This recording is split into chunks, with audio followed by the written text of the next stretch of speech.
Cette journée est extrêmement importante parce qu'elle fait partie aussi de la vie statutaire de l'association et donc un moment important aussi pour présenter les comptes, revenir sur notre bilan stratégique, sur le bilan aussi des actions. Et puis ces journées partenariales, c'est l'occasion pour nos partenaires de découvrir les actions à venir, de redécouvrir aussi des marchés.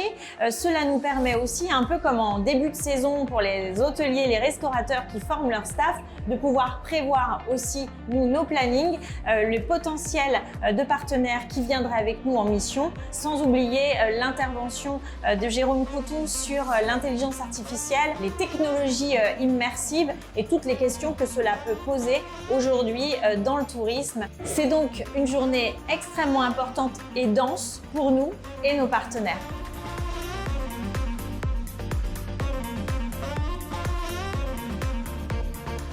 On a bien vu que la modernisation de l'offre, la montée en qualité, les évolutions des modes de transport vont amener mécaniquement une augmentation des prix pour pouvoir atteindre tous les niveaux d'exigence souhaités.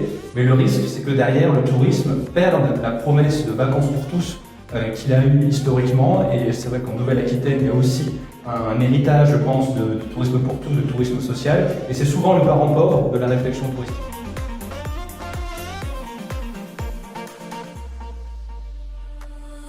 Je ramènerai à l'élément structurel des organisations, des individus, des hommes et des femmes qui travaillent dans ce secteur-là, dans des structures qui doivent questionner sur leur utilité.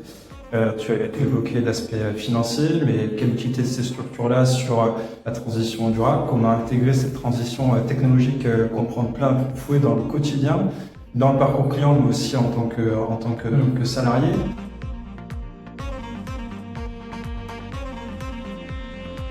Il faut que la Nouvelle-Aquitaine garde son temps d'avance de première destination touristique durable de France. Et quand on sait que les 3/4 des émissions de gaz à effet de serre, c'est-à-dire l'impact climat, 3/4 de l'impact climat du tourisme, ce sont les transports, c'est important aussi de travailler avec vous sur ce volet-là, d'avoir des actions d'études, d'évaluation aussi de ce qui se fait et de propositions de solutions pour les touristes. Ça aussi, il est important pour installer ce partenariat, et tout seul on n'y arrive pas forcément. Il faut travailler avec vous qui êtes légitime auprès des acteurs du tourisme à l'échelle de la région.